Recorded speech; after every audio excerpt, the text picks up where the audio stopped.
Delimitation మీద గిరీష్ నువ్వు మాట్లాడగలుగుతావా? Delimitation అంటే నీకు తెలుసా? అసలు డీలిమిటేషన్లో జరుగుతున్న అన్యాయానికి, దక్షిణానికి జరుగుతున్న నువ్వు అన్యాయం నీకేమన్నా తెలుసా? వ్యూస్ కోసం పనిచేస్తున్న చిత్రగుప్త అని చెప్పి చాలామంది మాట్లాడారు కదా. నేను ఆ మేధావులకు అందరికీ ఇలా ఛాలెంజ్ విసురుతున్నా. షో చూస్తున్న మేధావులందరికీ ఛాలెంజ్ విసురుతున్నా. మళ్ళీ చిత్రగుప్తుని ఛాలెంజ్ చేసే దమ్ముంటే మీ కమెంట్ రూపంలో తెప్పుంటే నేను ఇలా 4-5 కమెంట్స్ కూడా తీసుకుంటా. ఆధారాలు పెడితే తీసుకుంటారు. అరే ఏదో రాయాలన్నది కాదు, నా కండిషన్స్ అప్లైడ్ ఏందని అంటే ఆధారాలు ఉంటే నేను కమెంట్ తీసుకుంటా. దాని తర్వాత కొంతమంది పేర్లను బట్టి కూడా కమెంట్లను నేను నెగ్లెక్ట్ చేస్తా. ముందే చెప్తున్నా, నేను పేర్లు ఉంటాయి కదా, ఎడారికేన్ వచ్చిన పేర్లు, ఆ పేర్లను నేను తీసుకోను. కొంతమంది డీలిమిటేషన్ చిట్టా నంబర్ 1. డీలిమిటేషన్ అనే విషయం మీద మనం మాట్లాడుకుంటున్నప్పుడు ఒక ప్రక్రియ, ఒక కాన్స్టిట్యుయెన్సీ టెరిటోరియల్ బౌండరీలను ఫిక్స్ చేసే ప్రక్రియ. పాపులేషన్ ప్రకారము జనాభా ప్రాతిపద్యాన ఒక ఏరియాకు ఎంతమంది, ఒక రాష్ట్రానికి ఎంతమంది ఎమ్మెల్యేలు ఉండాలా, లోక్సభ సీట్లు ఎన్ని ఉండాలా, లెజిస్లేటివ్ అసెంబ్లీ సీట్లు ఎన్ని ఉండాలా, ఇన్ఫ్యాక్ట్ కరెక్ట్గా చెప్పాలనంటే నంబర్ ఆఫ్ సీట్స్ ఫిక్స్ చేసే ప్రక్రియ and more over territorial boundaries fix చేసే ఒక ప్రక్రియ. డీలిమిటేషన్ అనగానే దక్షిణ రాష్ట్రాలకు అన్యాయం జరుగుతున్నది అని చెప్పి చాలా పెద్ద మంది మేధావులు మాట్లాడుతున్నారు. మళ్ళీ దక్షిణాన ఎస్సీ ఎస్టీ ఓబీసీలు లేరా, దక్షిణాన మహిళలు లేరా? ఏం చెప్పాలనుకుంటున్నావు గిరీష్ అని అంటే, delimitation is not just about, delimitation అనేది కేవలం సీట్లు పెంచి సీట్లు తగ్గించే ప్రక్రియ కాదు. బడుగు బలహీన బహుజన వర్గాలకు సీట్లు సైంటిఫికల్గా కేటాయించేది, వాళ్ళ జనాభా ప్రాతిపద్యాన ఎక్కడెక్కడ ఏ సీటు కేటాయిస్తే వాళ్లకు న్యాయం జరుగుతుంది అనేది ఒక ప్రక్రియ. పొద్దున లేస్తే ఎస్టీ ఎస్సీ ఓబీసీ అని మాట్లాడుతున్న కొంతమంది మేధావులు మళ్ళీ ఎస్టీ ఎస్సీ ఓబీసీలకు అన్యాయం చేస్తారా? Delimitation, the continuous process of delimitation ఈ ఎస్టీ ఎస్సీ ఓబీసీలకు సీట్లు పెంచడం కాదా? మళ్ళా మహిళా రిజర్వేషన్ బిల్లు కూడా మనం పాస్ చేసుకున్నాం, women empowerment bill or women reservation bill, whatever it is. మళ్ళీ ఇది మనము పాస్ చేసుకున్నప్పుడు మహిళలకు వాళ్లకు కేటాయించిన సీట్లు వాళ్ళను చట్టసభలలో కూర్చోబెట్టుడు, శాసనసభలలో కూర్చోబెట్టుడు, పార్లమెంట్లలో కూర్చోబెట్టుడు, ఇది మన లక్ష్యం కాదా? డీలిమిటేషన్లా ఇవన్నీ రావా? ఈ డీలిమిటేషన్ ప్రాసెస్ అనేది కంప్లీట్గా డీలిమిటేషన్ కమిషన్ చేస్తుంది ఫ్రెండ్స్. ఈ ఎక్సర్సైజు 1951లో చేసిరు, 1961లో కూడా చేసిరు, నాకు తెలిసి 1971లో చేసిరు. దాని తర్వాత బొందలగడ్డల మీద మూలలు కొట్టినట్టు ఆపేసి కూర్చున్నారు. ఎందుకు ఆపేసి కూర్చున్నారు అని అనేది దాని మీద మనం డీటెయిల్గా డిస్కషన్ చేస్తాం ఈరోజు. డెమోక్రసీ అనంటే ప్రజల కొరకు, ప్రజల కోసమై పరిపాలించే ప్రభుత్వాలు అని చెప్పి మనం మాట్లాడుకుంటాం, పీకుడు మాటలు పెద్ద పెద్దగా.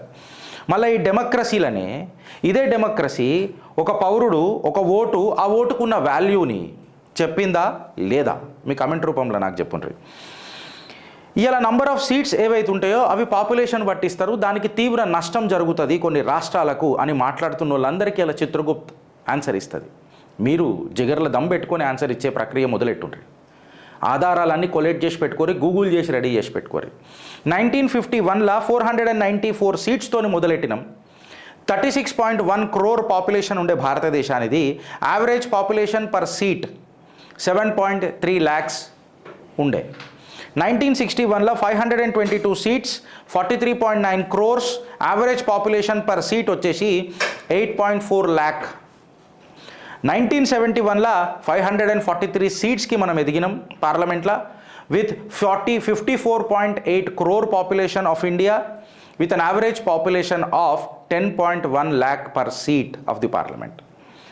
మళ్ళా ఈ federal nature of the politics మనం చూసుకున్న తర్వాత డీలిమిటేషన్ ప్రాసెస్ అనేది పాపులేషన్ని బట్టి చేద్దామా? భూభాగం అయితే పెరగదు కదా, భారత భూభాగం ఎంత ఉండాలనో అంతే ఉంటుంది కదా. ఇంకా కొంతమంది ఎడారికేన్ వచ్చిన వాళ్ళు భారత భూభాగాన్ని విభజించజేయాలా, మా భూమిని మాకు ఇచ్చారు, ఆల్రెడీ విడగొట్టిర్రు. జస్ట్ వాళ్ళు ప్రైమ్ మినిస్టర్ కావాలన్న ఒక దురుద్దేశంతో దేశాన్ని విడగొట్టి ప్రైమ్ మినిస్టర్లు అయిన చరిత్ర మన భారతదేశం. మళ్ళీ ఏ బ్రిటిష్ సామ్రాజ్యంలో కాలే 53-54 దేశాలల్లో కేవలం భారత్కే ఈ దురదృష్టం కలిగింది.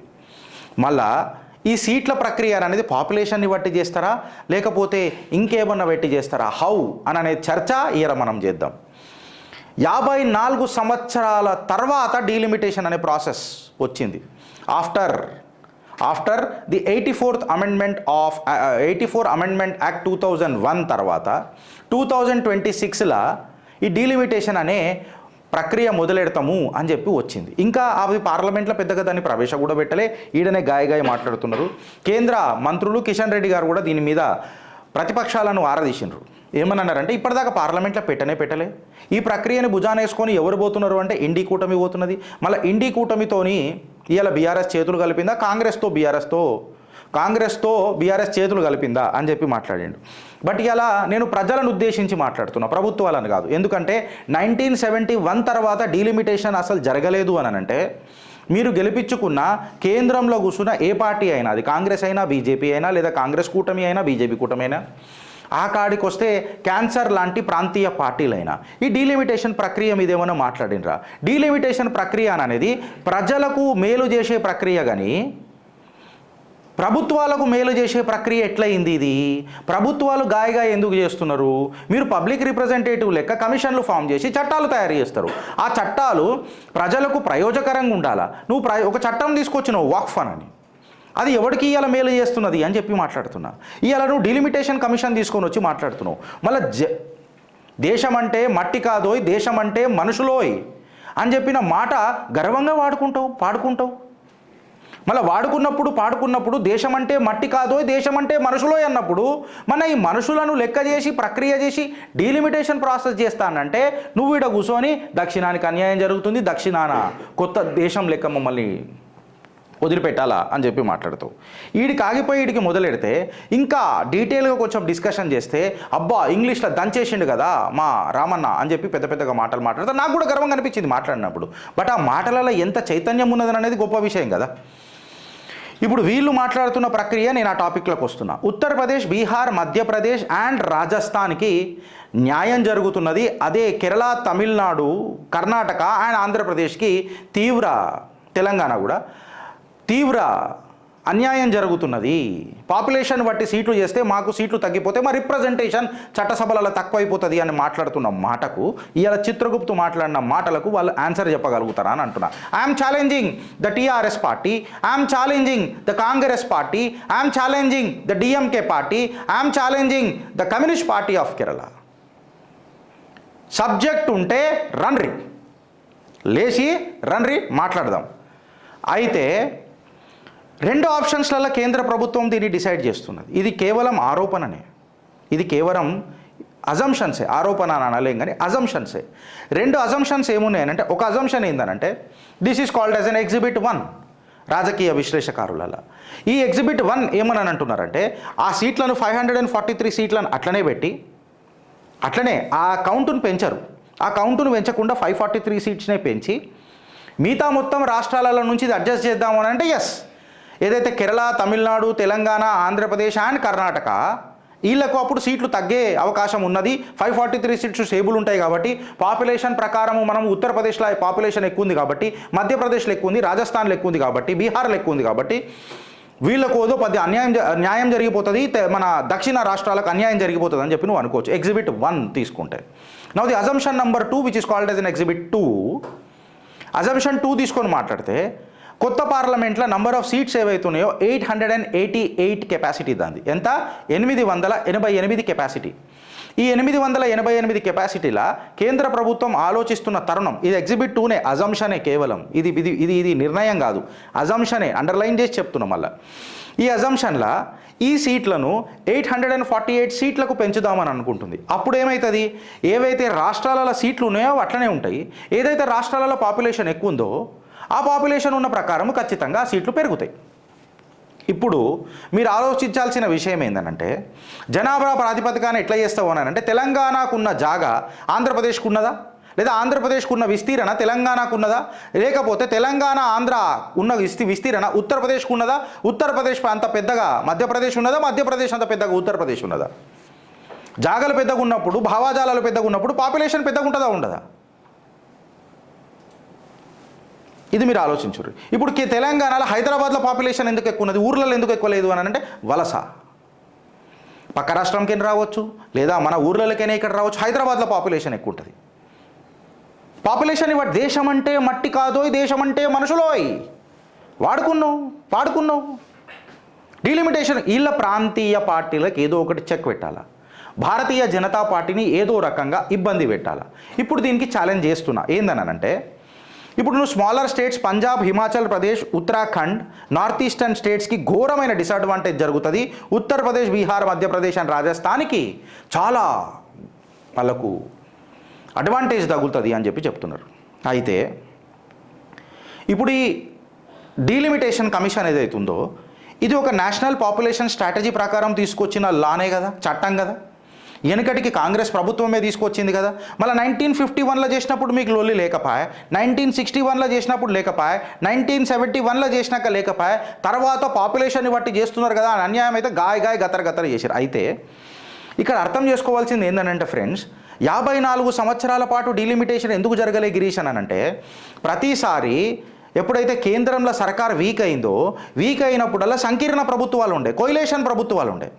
ఈ కోయిలేషన్ ప్రభుత్వాలల్లా ఎవడు పెత్తనం ఆడు చెలాంచుకోనిక చూసిండు. వెనకటికి మనం వాజ్పేయి ప్రభుత్వాన్ని మన జయలలిత గారు ఎట్లా ఢీగొట్టిర్రో మనం చూసినాం, ఎట్లా ఇబ్బంది పెట్టిర్రో మనం చూసినాం.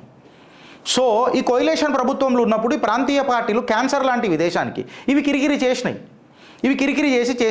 అయితే ఇప్పుడు నేను ప్రాంతీయ పార్టీలను కూడా పరిగణనలోకి తీసుకొని మాట్లాడుతున్నా. వెన్ యూ నో, ఎప్పుడైతే మీకు తెలుసో ఇది లా అని, ఇది కమిషన్ అని, 1971లో దీన్ని నిర్ణయం చేసిరని, 1961లో కూడా చేసిరని, 1951లో కూడా చేసిరని, మళ్ళీ ఈ చట్టానికి విరుద్ధంగా మీరు చట్టసభలల్లా 54 సంవత్సరాల నుంచి ఎందుకు మాట్లాడలే? ఇప్పుడు కేంద్ర ప్రభుత్వం డీలిమిటేషన్ చేస్తానంటే గాఢమైన నిద్రలకేం లేచిర్రా? మీరు ప్రజా సేవకులు అని చెప్పి మాట్లాడినరు. ఇవాళ మీరు ప్రజలకు భక్షకులు తయారైనరు. అంటే ఒక మల్కాజ్గిరి లాంటి కాన్స్టిట్యుయెన్సీ అంత పెద్దగా ఎందుకు ఉండాలా? ఆ ప్రజలకు న్యాయం ఎప్పుడు దొరకాలా? ఇప్పుడు గెలిపించుకున్న ఈ పబ్లిక్ సర్వెంట్లు మీరు సేవకులు అని చెప్పి వచ్చిండ్రు, తర్వాత భక్షకులు అయినరు. బాబు బాగా బిజీ, మా బాబ్జీ బాగా బిజీ ఎందుకు ఉండాలా నాయకుడు అనేటోడు? ప్రజలకు అందుబాటులో ఎందుకు ఉండొద్దు అన్నది ఇవాళ ప్రక్రియ. ఈ నిర్ణయ ప్రక్రియ 54 సంవత్సరాల నుంచి వీళ్ళు సిగ్గుదప్పినోళ్ళు బొందలగడ్డల మీద మూలలు కొట్టుకొని కూర్చున్నారా అని చెప్పి నేను అడుగుతున్నా. అది ఏ పార్టీకి సంబంధం లేకుండా మాట్లాడుతున్నా, నేను ప్రజల పక్షాన మాట్లాడుతున్నా.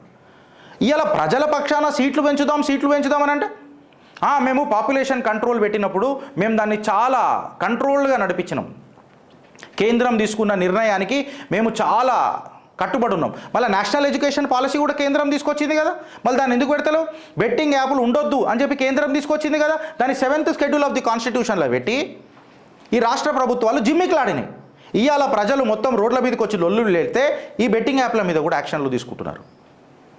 అంటే వీళ్ళకు నేషనల్ ఎడ్యుకేషన్ పాలసీ నువ్వు కిక్కింగ్ చేయొచ్చు కదా, నా చరిత్ర నాకు పరిచయం చేయొచ్చు కదా, ఇది భారతదేశం బాబర్ దేశం కాదు అని చెప్పి ఇలా బల్లగుద్ది సినిమాలు చెప్తుంటే ఆ సినిమాల వల్ల మతతత్వ విద్వేషాలు రెచ్చగొడుతున్నారు అని చెప్పి మాట్లాడుతున్నారు తప్ప నిజమైన చరిత్ర ఇది అని మాట్లాడతలేరు. అంటే నీకు అనుకూలంగా ఉంటే అది సంసారం అవుతుంది ఈ ప్రాంతీయ పార్టీలకు, లేకపోతే అది వ్యభిచారం అవుతుంది.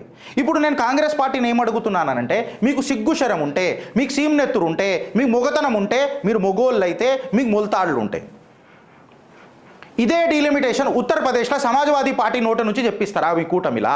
ఇదే ఇండి కూటమిలా మీరు మాట్లాడిపిస్తారా? మధ్యప్రదేశ్లో కాంగ్రెస్ తన కూటమి పక్షాలతో ఇది మాట్లాడగలుగుతుందా?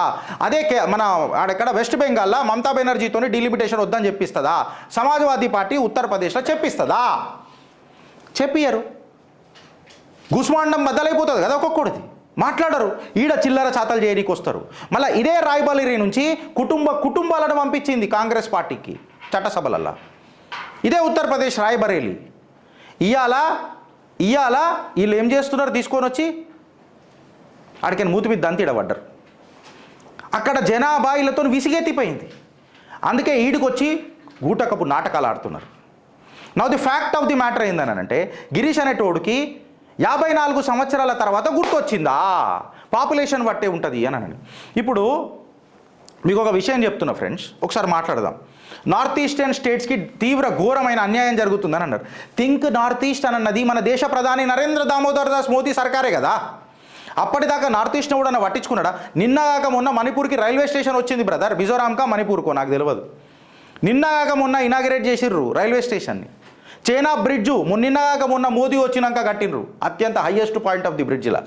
ఇప్పుడు నేనేం అడుగుతున్నా, ఉత్తరాఖండ్లో నువ్వు ఏం ఇండస్ట్రీ పెట్టగలుగుతావురా పోయి చెప్పు నువ్వు ఒక మాట. ఆడ ఎప్పుడు ఫ్లడ్స్ వస్తాయో తెలియదు, ఏ రకంగా వెదర్ ఎట్లా మారుతుందో తెలియదు, నువ్వు ఆడ పెట్టగలుగుతావు. నువ్వు ఆడ మాట్లాడగలుగుతావు. అభివృద్ధిని పరిగణనలోకి తీసుకొని మనము ఈ డీలిమిటేషన్ చేయాలా అని చెప్పి కేటీఆర్ మాట్లాడతాడు. How? I'm asking you how? If it is high hill terrain mister KTR, high hill terrain, how do you place an industries there? నేను అడుగుతున్నా, నాకు చెప్పు. ఇప్పుడు నేనేం అడుగుతున్నానంటే తెలంగాణ మొత్తంలో కూడా తీసుకుంటే ప్రతి డిస్ట్రిక్ట్ నువ్వేమన్నా అప్లిఫ్ట్ చేసి పెట్టినావా? లేదా కాదే. మొత్తం నీకు భూములు ఏడున్నాయో గాండి తిప్పుకున్నావు కదా. ప్రతి ప్రభుత్వం గదే చేసింది కదా. ఇప్పుడు నేనేం అడుగుతున్నా, ఫ్యూచర్ సిటీ అని కాంగ్రెస్ చేస్తున్నది కదా, అది రేపు కేసీఆర్ దాన్ని ముంగడికి తీసుకుపోతాడా, లేకపోతే ఇది వేరే పార్టీ వచ్చి ముంగడికి తీసుకుపోతుందా? ఈ మాట నేను ఎందుకు అంటున్నా అంటే లో గ్లూకమైన్ రైస్ అని అంటారు, లో గ్లూకోజ్ ఉన్న రైస్, దాని పేరేమంటారో నాకు తెలియదు.